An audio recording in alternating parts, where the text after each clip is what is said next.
elder tiri panapa tiri kurepresenta chaunga chese nechisipo. Nyaya yekutanga ndeyekutoti toda kutoziva kutoti alright ndiri mukomana pai indatowesta time yemunhu handiti musikana ende pakutotenda kwedu tototi vasikana ndo expire fast handiti saka warovera mwana wevanhu 9 years kana 8 years kana kuti alright atova ne28 years but watozozviona iwo kutoti aiwa panapa taitotamba ende elders vavanga vari kutotaura sure munhu ndaasingatofanira kunge ndichitodana ende chinhu takatochitanga chinhu chedu ende chogona kutozonditira disaster kumberi uko handiti asi kumai kuti usiye mwana wevanhu kungosiya kungoti nje unosvika kuti nezvamakaita mose kwemakore osaya handiti mwana wevanhu angona kusungira iwobva wadhivhaisa ako plani yako obva wati beta kuti ndimuite kuti iye afunga kuti ndiye handiramba handiti wobva wangozoti pakupedzisira ungoti ndine chirwere kana kuti utaure imwe reason iri very serious pangange pakaipa here kuti utaure chinhu chimwe chiri radical chinotyisa chekuti akusiye but uchizviziva hako kuti uri kuitira kuti ukwanise kubuda murelationship zvakanaka zvisina mhirishonga. Zvafanira kundibvunza kuti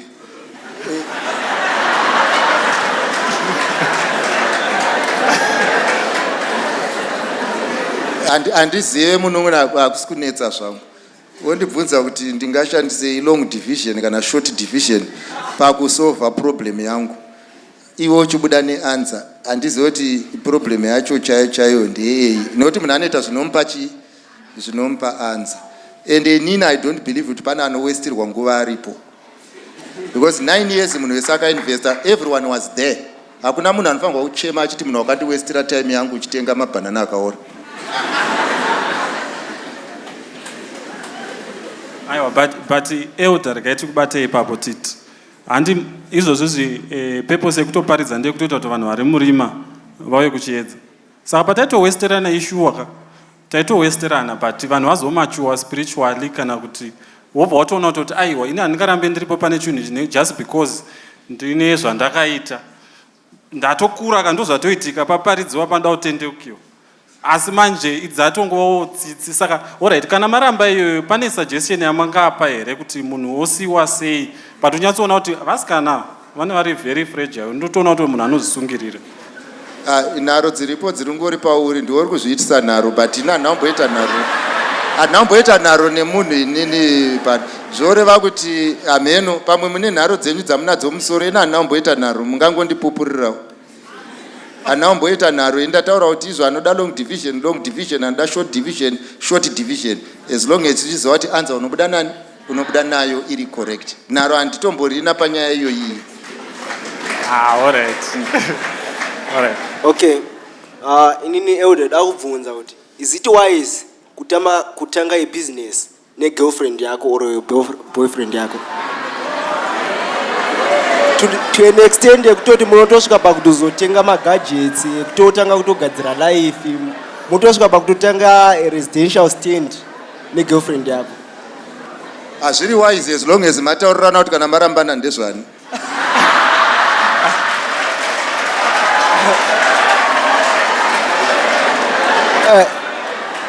Elder, alright. Pakurambana apa mune mazotora matanho ekuti makuzosheyana zvinhu zvachona. Wati?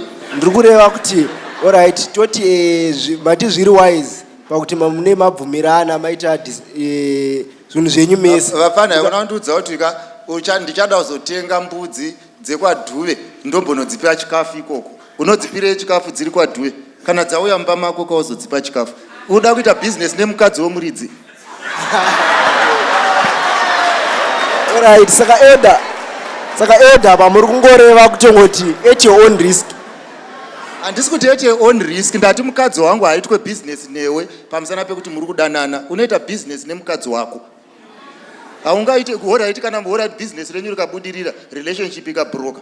Munopota muchisangana business nemukadzi wangu muchiita chi? It's okay, panzika. Alright, inini question yangu iripa kuti muma relationships emazuvano it's now difficult kuti udze mukomana wako kuti inini handide zvekukiswa kana zvekubatwa. Zvinoita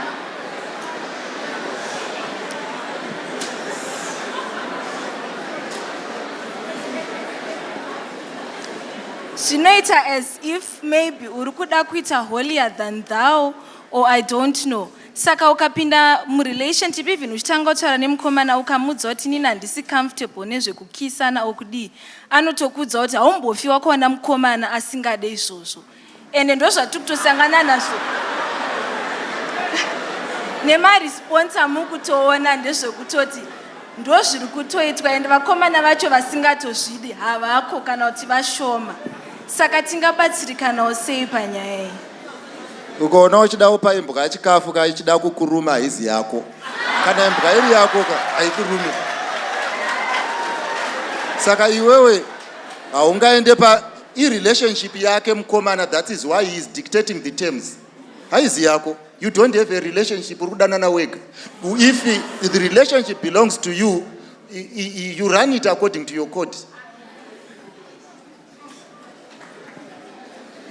All right, ndichiwedzera on that same question. Kana musikana akamborasikirwa nevirginity yake asi akatendeuka, Mwari vanomuaccepta sezvazviri.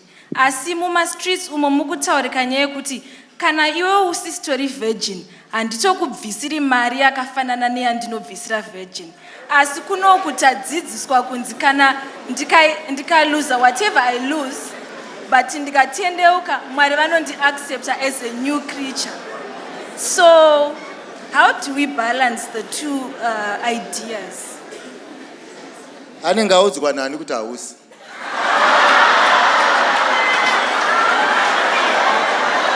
Courtship muchitaurirana ndopaunomuudza kuti ina handisi oni. Because mwanangu handienkaraje kuti ufambe uchicreate ma-problems ways to solve them. Unfortunately, when munhu akazvipreserva, principle is between God and man. And when God forgives, there is no man who should bring me to account. So I don't owe any man any explanation over things that I addressed with my God. Kana iye achifunga kuti ane zvaanoda somewhere ndaanotora ikoko. Saka vasikana kungoti munopaparika too much, munotaura nyaya dzakareba nedzichazokunetsai mangwana. Hachizi chivi kuramba kupindura mimwe mubvunzo. Handina kuti kunyepa ini, handipi, pane imwe handisingangodawo kupindura zvangu, handidi. Saka who cares? And by the end of the day, kana munhu achidanana nemunhu, you buy what you see. You don't come to me and remind me of all the boyfriends that I've ever had. Zvandingori ndo zviripo. Handisi kuti vasikana vasachengetedze umandara, asi ndehwavo.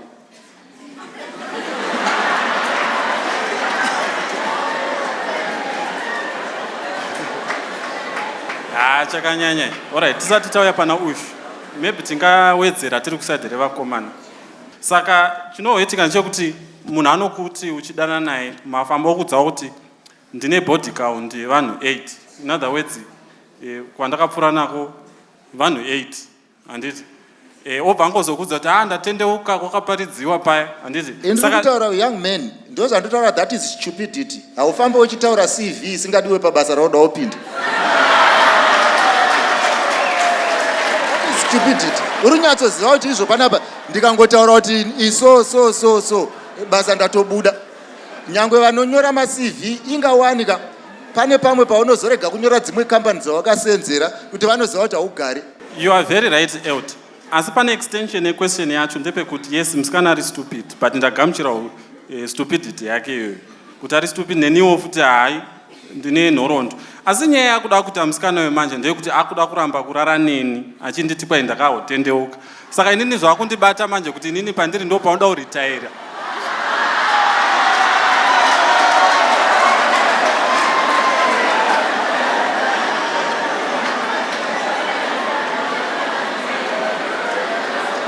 Saka mubvunzo ndeyekuti ko anogorambirei kuita neni ndiri ndichagara nene kusingaperi. Apa ndiri kubvunzira ndiri kusaidi kwemukomana.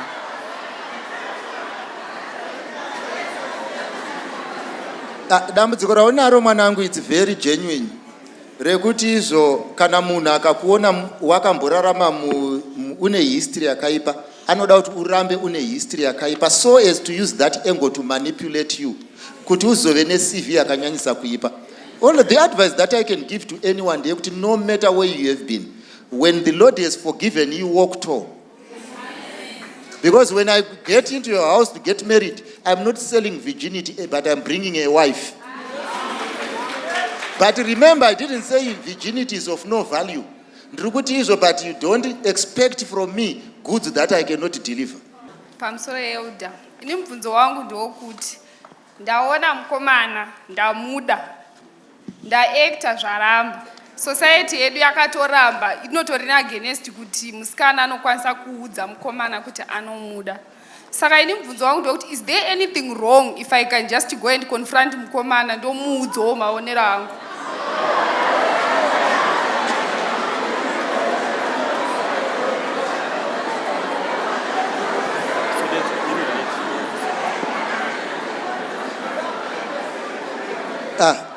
Mwanangu, ndichakupa anza mbiri unotora yaunoda.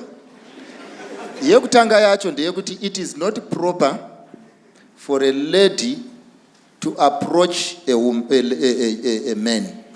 Even kana chitaura from a Christian perspective, the spirit of prophecy clearly states kuti a man must never touch a woman anoya pamberi pake achida kumupfimba even with a 10-foot pole. So by the end of the day, it is not proper for that to happen. The only thing that is proper is for Christ kuti apfimbe church and not the reverse. And this kuti hazvinaumboitika and handisi kuti hazvisi kushanda rega zvishande ikoko. But by the end of the day, it is not proper. Number 2, mwanangu, ndewekuti izvo kunopfimba kwakaoma kuti marambirwo anosiyana. Unozoti waenda ikoko unobva ikoko wakunyatsoona kuti haubetseri. Warambwa nemunhu akuisira pachena. Ende kazhinji chinonetsa mwanangu ndechekuti izvo desperate people can settle for anything. Prove to be desperate and you buy nothing. All right.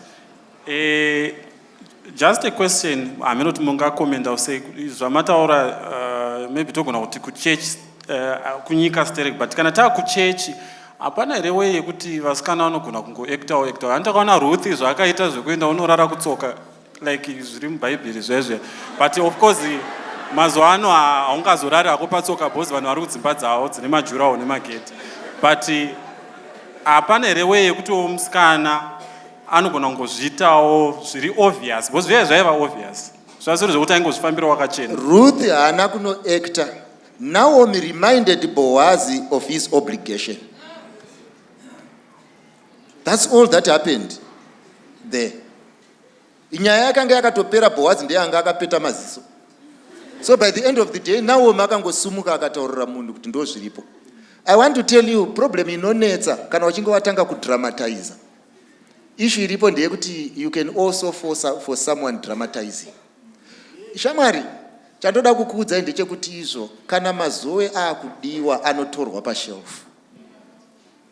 Musakungurudze mumastreet muchi anotsikwa nemota. Anotorwa pashelf. Let our children remember this. Mazowe kana akudiwa munhu ane nyota, vanoziva quality, they will come and pick up mazowe.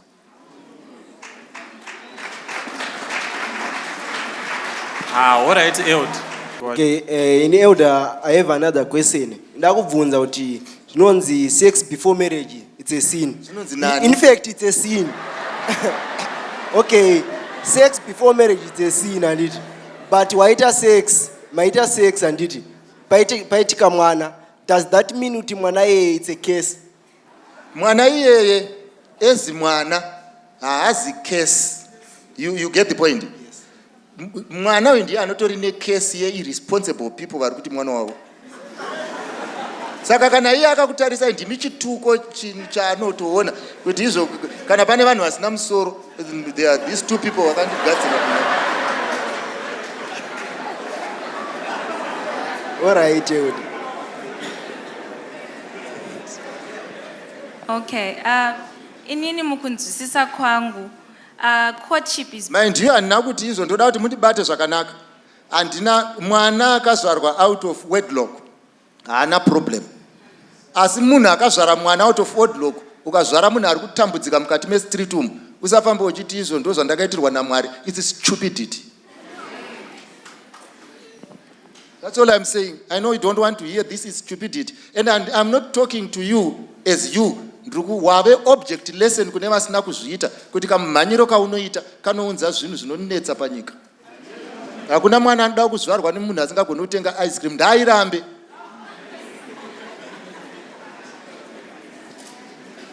All right, inini question yangu imeri pakuti in my understanding courtship is between two people vakuda kugadzirira kuroora. So kana usati wakuda zvekuroora haufaniri kuita zvekudanana. Asi muma youth mune ka mentality kari kucirculate kekuti experience is the best teacher. Ndinofana kutanga ndadanana neuyu kuti ndizoziva kuti kana ndave marriage ndinohandla musikana sei, because ndikangotanga kudanana newandinoroora ndinenge ndisina experience. And then neimwe mentality yekuti mukomana anenge asina chaatove nacho in terms of being financially ready for the marriage, but ari kuti ngandidanane newe ndichavaka tirimo mukati imomo, then zvikazongoitikawo kuti tazoroorana tinenge zvenge zvangoitikawo, but panenge pasina a definite time yekuti inini nefinancial plan yangu ndikutarisira kukuroora pakati. Saka tikumbiro mutibetsero apa kuti tizive kuti tiri kudanana zvekuroorana here kana kuti kudanana munongodananawo kuroorana kukazoitikawo ndizvozvo. I want you to listen to me carefully and mundibate semabatiro andoda kuti muite. Vanangu zvinoita here kuti mwana uone kuti izvo baba namai panapa kuroorana zvavo bati mudhara haite. Zvinoita here? Ndomubvunzo wandoda kubvunza. Azviite. Saka iwewe haugone kuona kuti mudhara uyu akaroora rafu kana brain dzako dzichipanana moto. Ndiri kungobvunza kuti brain dzako dzopanana moto ungatadze kuonera kuti mukadzi ari kutambiswa kana kuti murume ari kutambiswa. Mubvunzo ndipindure. Zvinooneka ndika. Kwewe unotadza unozviona sei kana munhu mukuru asiri kuzviona kuti handiite. Zvinofamba zvakadai.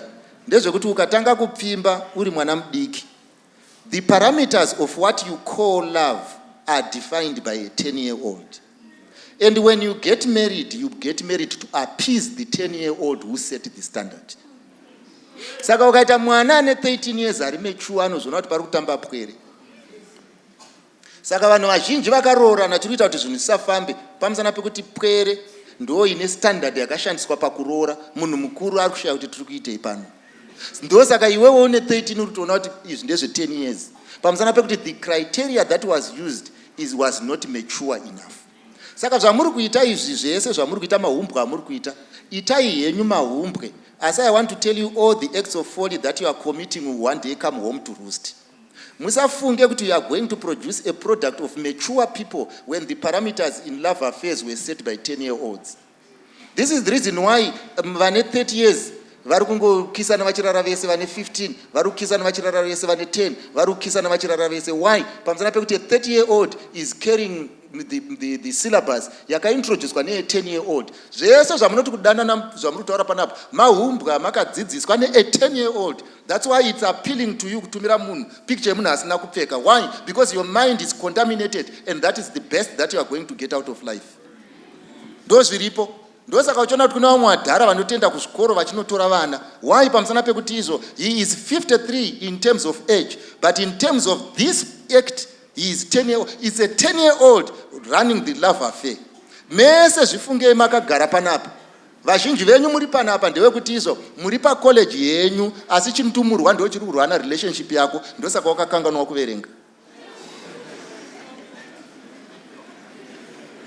Saka nauti itsai poto dzenyu pamoto burai itai so. Achandoda kukudzai ndechoti imwe mvura yakagara pamapfuwa matatu ichapisa ari kuikutidzira. It's as simple as that.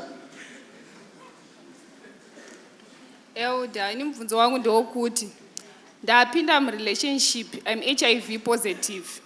When is the right time to tell my partner? Because andikwanisi kuti pega pandangobvuma kuti ndada ndodza munhu status yangu. What is the right time yekudza conductor webus kuti andina mari yebus?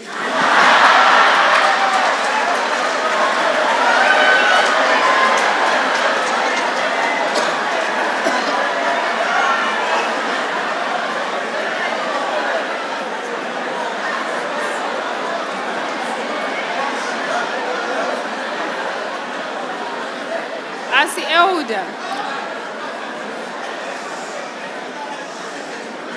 Alright, ngachiterai.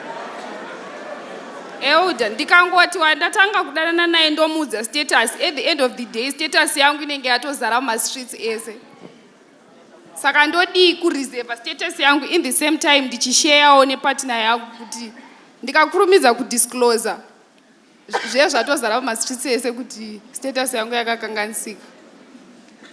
Ini wangu ukapindurwa ndopindura wako. Ndati nguva unoudza kondakta maakuburuka here.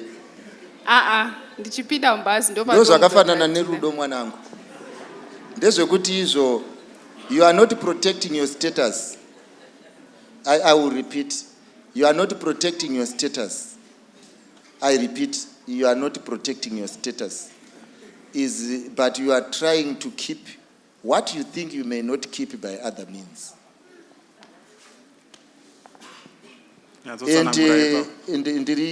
Ina handifunga kuti mune marelationship amunopinda nebenzi.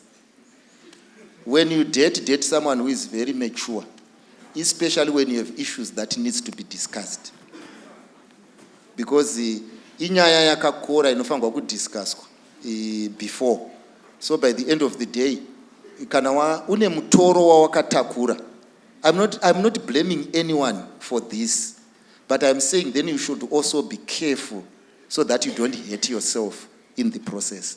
Saka kwadananiro kaunoita manje kakasiyana nana Jack and Jill vanongopinda pamusika yese. Unofanirwa kutarisa musika wako zvakanaka and approach musika wacho zvakanaka and see the setup and mentality yemunhu wauri kudhila naye. I hope you get me. I'm saying so because it's a condition vamwe yatakazvarwa tinayo. And at times inotiremera. So nekutiremera kwatinoita hatigone kuiisa mumaoko evanhu vari careless. We need to be prayerfully consider this and consider the partner we are telling whatever we are telling. Alright, Elder. Pane kamwe. Right. Kakanenge kakutoita kunge kumhuri. Kateererai mukanzo. Ndine hanzvadzi dzangu 3. Dzisati dzaroorwa zvakaitika ndezvokuti vaiva vanhu vaifarira kuita lengthy relationship yekuti munhu angona kuita 5 years afunga kuti zvokudzwa sitere kuzviura kuti wakadzikama unogara uri panhu 1. But vaizowesterwa nguva because waigona kudana nemunhu une 22 years wodana kusvika wane 28 wosiyiwa, then umwewo ndokutevedzerawo the same ndokusiyiwawo 29 umwe 30. Inini hangu ndiri mukomana ndakaitawo relationship nekudzikama, takadzidziswa kudzikama kumba. Saka ndadana nemunhu ndatova ne24 years ndasiyiwa apa ndadana nemunhu for 5 years. Saka ndakutoona kuti kapeteni kacho kauda kuuya kwandiri zvakaipa here kuti ndingoita hangu vari 4 just in case one akandirasisa pane kuti ndosiyiwa ne27 ndotangidza futi indakuda kuroora.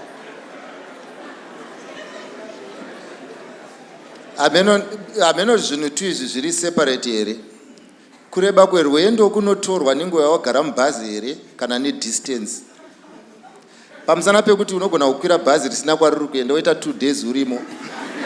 Uchibva kuHarare uchiuya kuKwekwe kuti kuKwekwe kure. Handitika kwaitiswa kure nerwendo here kana kuti kwaitiswa kure neubenzi hwokukwira bhazi riri mugaraji. Uchiti parinosumukira ipapo ndozoita sei ndozoenda.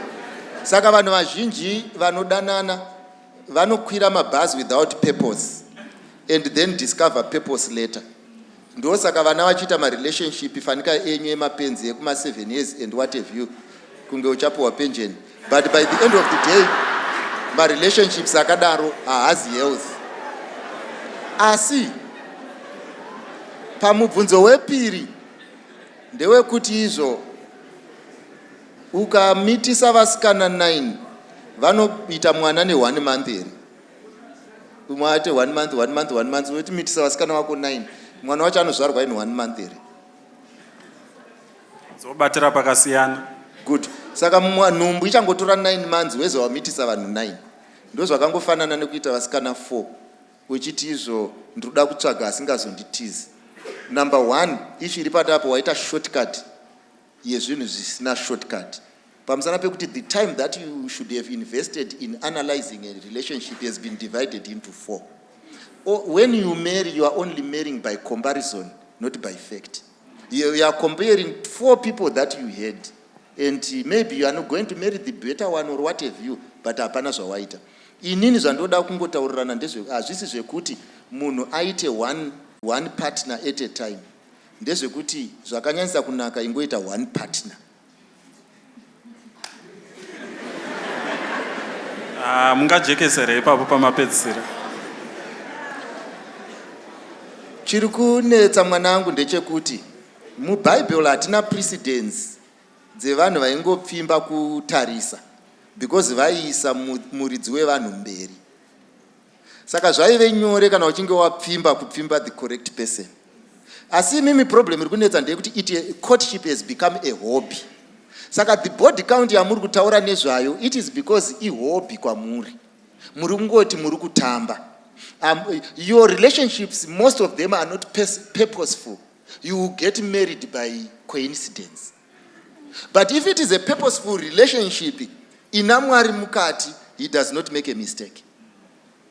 Saka zvese zvatuita zvoti wapa 4 wapa 5 ndezvevanhu izvi. Ende uchenzera kuti vazhinji venyu mucharoora, kwete nokuti wazoona ari right, asi waneta. Saka advice yandingangokupai pachinhu ichi vanangu, isai Mwari pamberi nekuti chinhu chake. Asiwo chaMwari chinozobhoera kuti chine mutemo, chenyu hachina mutemo. Tamba yako ntambe yangu, wangoisa poto yako pamoto, mwakada kukanda masamba yati, umoswesa upfu yeta porridge umwesa, ndo zvamuri kungoita. But by the end of the day, chaicho choti poto ndeye serious nevanhu vesadza. Honestly speaking, if God was involved in men's affairs, things will be well. Okay, tiri papa pakuroora yeudhapa. Toti wauda kuroora, une girlfriend yako inoshanda iwe unoshanda, but mari yako yekuroora haisi kukwana kuti unomuroora. Zvinoita iye ada kukupa mari kuti uwedzere pakumuroora, zvinobuda here? Uchizomudzosera. Anenge audzwa nani kuti hauna mari? Unotomudza mune matomukumbira mari yacho. No, Elda, handisi kumukumbira ka. Like mataurirana kuti period yakati ndo patiri kuya kuzoroora. Paperiod yakadaro wauchimudza kuti no mari haisati yakwana kuti ndinoroora. Ndafana ndakuudza kuti kana mukafunga kumwa doro rutsirai kwamunomwira ikoko musarutsire kumba. Handitreseka. All I'm telling you ndeyekuti izvo tsika yamakuda kuti dzidzisai yekuti mwana wangu anouya kuzozviroora kwandiri. Muri kuda kutraya kuti chii to me. Kuti mwana wangu inini atenderera taundi yese ndokunotora mari ndokuya nemari kuti chipai mudhara wangu mari muende neni. Iwewe kana inini muda kundifunga musati tarisire pasi brain dzedu dzinopanana moto. You get what I mean?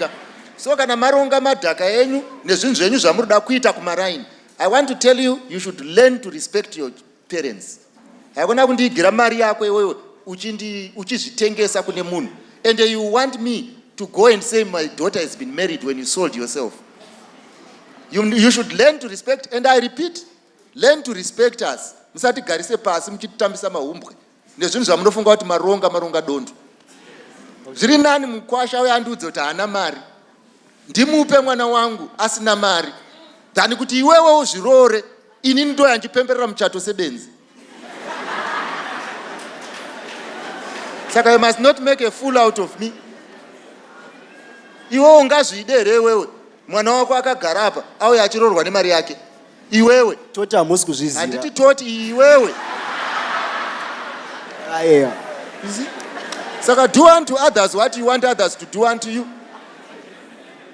Asina mari ngaauye atsanangure nyaya yake. Vakajeka. All right. Okay, Elder, inini nyaya yangu iri pavasikana vakadzidza vanenge vane zvinhu zvavo. Iye zvino majority of vasikana vakuenda kuchikoro vakuita madegree, and unoona kuti musikana adzidza aita degree rake awana basa rake, she's driving a car, and now vakomana vakutya kumusvikira because vanenge vachiti vasikana vakadai vanotitonga, they are too big headed. And musikana uya, there's nothing wrong with her, but anosvika 35 36 asina mukomana ari kumunyenga because vari kutya kuti musikana weakadzidza anozotitonga. So how do we help the ladies? How do we also help the guys? Kuti vasikana vakadaroka vanotodawo kutosvikirwa. And also kuvasikana vacho kuti vasa I don't know exactly how to put my question, but kuti how can we... Mvunzo wako ndaonzwa manangu reka ndikubvunze wangu. Uri kuti dzimba hombe dziri kurega kutengwa nekuti vanhu vari kudzitya here? Handiti havana mari. Unoti pana asingade imba hombe. Ndiani asingade mukadzi ane zvinhu zvake. Wekuti ukana watororana naye watororana neasset. Hapana. Saka by the end of the day, why would you want to degrade so as to accommodate fools? Unozosvika pakukura usina kana ari kukunyenga 39 40 uri kungodriva mota yako but you have no one to enjoy the money with. Saka iwewe ukachengeta maburera ako akakura stere kunopedzera wakupa vanhu mahara kuti vanhu vanozotanga. Hakuna ishi kana munhu ukainvesta in life you must get it zviri worth your investment. There is mwana haafanirwe kutya kuinvesta in quality because pane umwe munhu because ari exposed to poor quality. You get what you are worthy. If there is no one who is worthy what you are, go solo. Haikona kuroorwa hakuzi kumitiswa mwanangu. There is contentment to follow. He who is satisfied with little will bring you down instead of taking you up.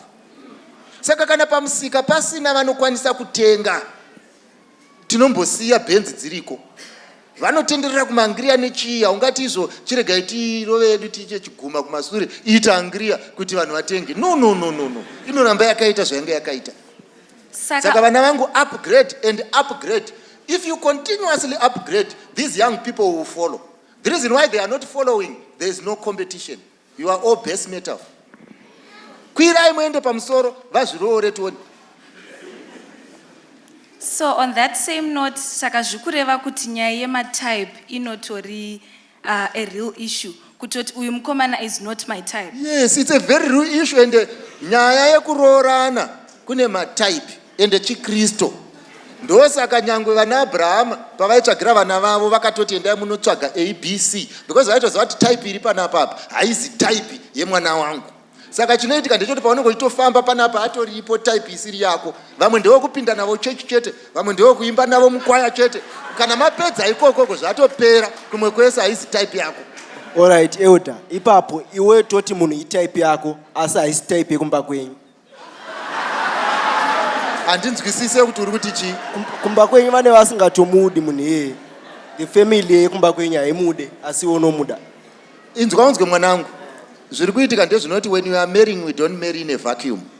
Hautore munhu waunoda kunomupinza mumoto wekumba kwenyu kuti apiswe naamai vako.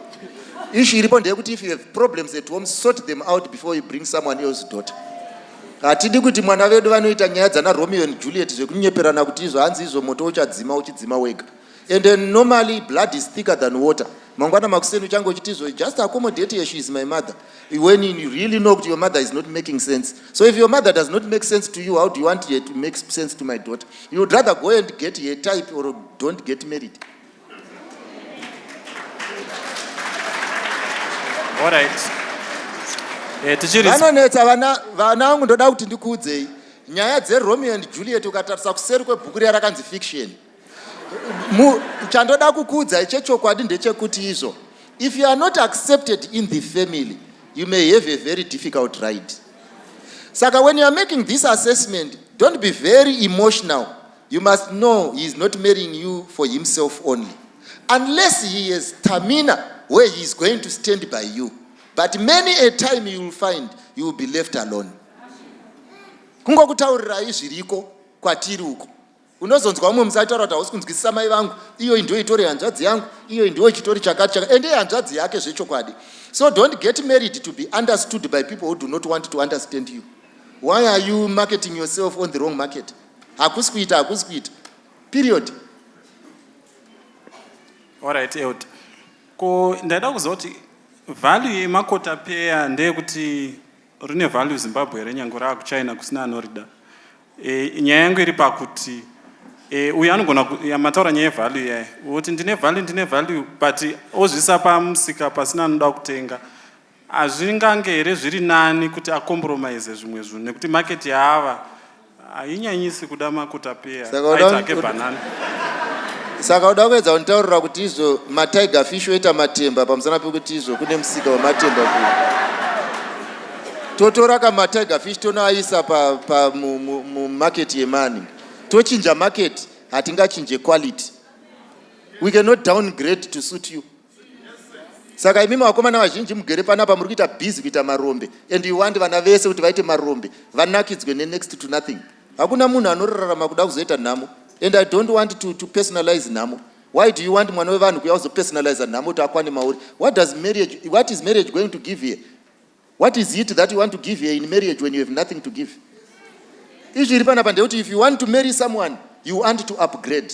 You want her to be happy. Haungaburutse mwana wangu pambedha kuti arare pasi, anofanirwa kungofara nekuti aroorwa newe. That's not how it works. Pane chakaipa here apa ndakomenda uyu. Pane chakaipa here pane zvataura uyu. For example, mukomana ari kuda kutorora vatowirira nemusikana wake asi musikana atozopedzera audza mukomana kuti kweda kurogwe munhu because vanhu vachona anochaja kwete zvekutamba amene kuda vanenge vachitevedzera nekuti vekwabamunini akarogwa chakati wakati musadiscase matara asiri yenyu imimi chenyu kuroorana nyaya yekuchaja munoisiya kwatiri isusu saka kana muchifamba nevakomana venyu ama madya pizza mapedza mongoperera penyu pakupfimbana nekuuya kuzorora zvekuti imari kana kuti ichaitwa sei musafambe muchinge muchinodzi madecision maker muchinyepera kuchema mauya kumba iyoyo ifote yedu regai mukwasha anegotiate natezvara wake. It's not your burden. It has nothing to do with you.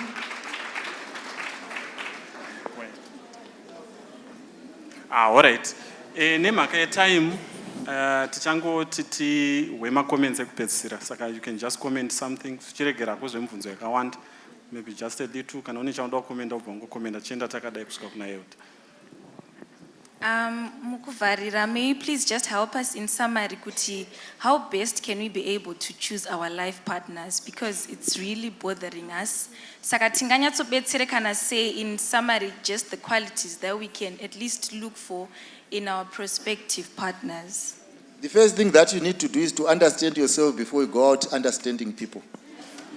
Ungoziva zvaunoda nepurpose of marriage that which makes you happy. Then put yourself in the correct market. You are good to go.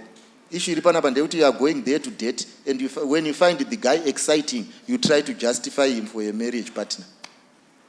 That's why muri kutunzira marara mazhinji amuri kutsvarira mbaku kunetsai kuatengera mabhini amunopenda penda kuti zviite kunge zvinogarika nazvo but marara.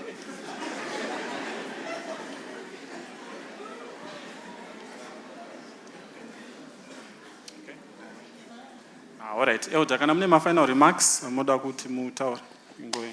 Chandoda kukudzai vana vangu ndechekuti iko zvine tichiri kubvunza mubvunzo. Tichiri kuseka but very soon you get married and marriage will be asking you questions. So before marriage asks you questions, ask the correct questions and get answers. Number 2, ndoda kukudzai ndeyekuti izvo usapfimbwe kana kupfimba when there is no reconciliation of purpose, unless you accept base metal as gold. Number 3, whenever you have a relationship that is physical, you are bribing yourself into marriage. Number 4, musashandise borrowed thoughts when you are making decisions for life. The marriage does not belong to social media, it belongs to you. Number 5, never surrender your rights. It will be difficult to get them. Number 6, never accept abuse, no matter how satisfying it is. Kana nchiti abuse, kurarwa newe is being abused. Tangobvisa the word rape because wongori wakapusa. But by the end of the day, issue iri panapa ndeyekuti izvo, if you are being abused in relationships, there is no way you are going to have a healthy marriage. Number 7, mai vako zvaunovaona vakadaro. She is the only person who has you at heart. Usamudze kekupedzisira paunopinda muchinhu ichi. Number 8, kana mai vako usingagone kuvaudza nyaya yako yese pakuramba mukomana, usavaudze, ingozomuudza kuti zvakapera, in case vanokushingisa muchinhu chisingashandi, because she will be evaluating based on information isiri complete. Number 9, usanzwire munhu tsitsi murudo, because iwewe hauzi kutora maprisoner. You get what I mean? Neither are you opening a rehabilitation center. Uri kuda kutraya kugadzira chinhu chichakunakidza. Vanhu ngavanzwirwe tsitsi naJesu. Ndo kunopindwa nenyasha kuburikidza nekutenda. Mumarriage hatipinde nekudaro, because marriage is for you. It must satisfy you. You must remain happy because it's your marriage, it's not his marriage. So when you are going out there dating or in courtship, when you are in love with him, it's you looking for a husband and it's him looking for a wife. If he doesn't look carefully in yake, as long as wawana a good husband. So iwewe hakuna kuenda uchida kunotengesa a wife to him. It is his job to look for a wife. Saka vafana musazoya kwatiri muchitizwa kunoka I was tricked, I got base metal, I thought. Kana wakakwanisa kuchitwa for 2 years muchidanana, wakairasa. Uyu akawana zvaanoda, iwe wakatarisa kusaiti. Chekupedzisira vanangu, musabovere pizza mumuromo. Pamusana pekuti zvine contribution mudecision. Ukadya mari yemunhu, wato accepta to a certain level. Zvinobhadhara kungoti handidi. Zvinobhadhara kuti ndakaguta. Zvinobhadhara kuti musoro handisi kuda hangu kurukiswa, ndiri kuda kugerwa. Zvinongobhadhara to be you. So that hakuna, I'm telling you, when you say no to a man, you are saying no to the man, not benefits. Saka iwo ukazvipinza pama benefits muchanyura. Pamusana pekuti muchachengeta excess baggage unnecessarily. Saka vanangu ndokukumbirai nemweya waMwari. Pachinhu ichi mukai. Use your brains and think wisely. Chekupedzisirisa vana vangu, vanofanirwa kurambwa, ngavarambwe. Zvisingashande, ngazvisiiwe. Munhu ngaangoudzwa chokwadi pamusika kuti hatichakuda. Don't keep excess baggage. Munamato wamunofanirwa kuita kuna Mwari ndewekuti Mwari kombererai chinhu ichi. Haikuna kuti Mwari shandurai chinhu chako. Harizi rimwe basa raMwari rekuita recreate when creation took care of everything. That's all I can tell you, my children. We love you so much. We wish you well. One thing that is breaking our hearts, your marriages are not lasting. Amen. Sangano notichi. All right.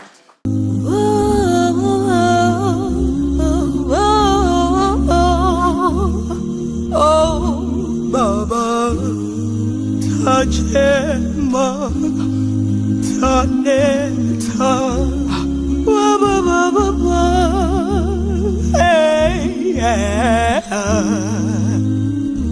Nyika ino izerenamo marwadzo nekuchema zviripo tinodana kuzitara Jesu iye achazo tinyaradza ukafamba naye panguva dzekuchema iwe iye wapukuta misodzi musatisiye wotiritega Baba tinodawo nahiro ruoko rwenyu kutitungamirire musatisiye Baba musatisiye wotiritega Baba tinodawo nahiro ruoko rwenyu Baba ruoko rwenyu kutitungamirire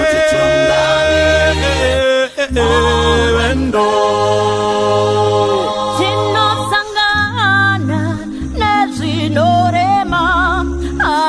patindo putsika tipeizima Ishe wangu tinodana kuzitara Jesu iye achazo tibatira ama yangu uya kuna Jesu iye achazo kunyarada ukafamba naye Mungu wate kuchema iye wopukuta mazozi titungamire Baba titungamire Yeshe tiritonga tikwanise ruoko rwenyu rutitungamirire Jesu musatisiye Baba, musatisiye tiritega toparara tinodawo nahiro ruoko rwenyu kuritungamirire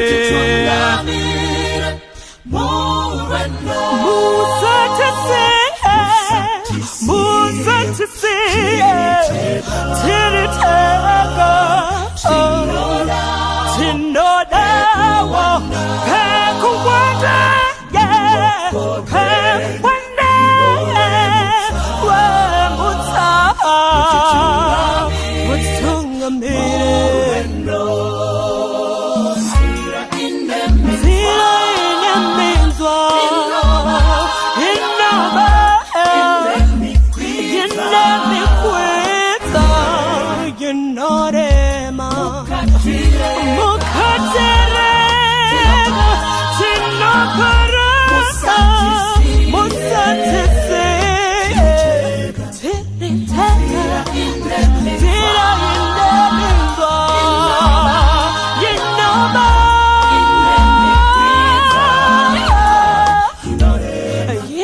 yenorema tajemaba tanetaba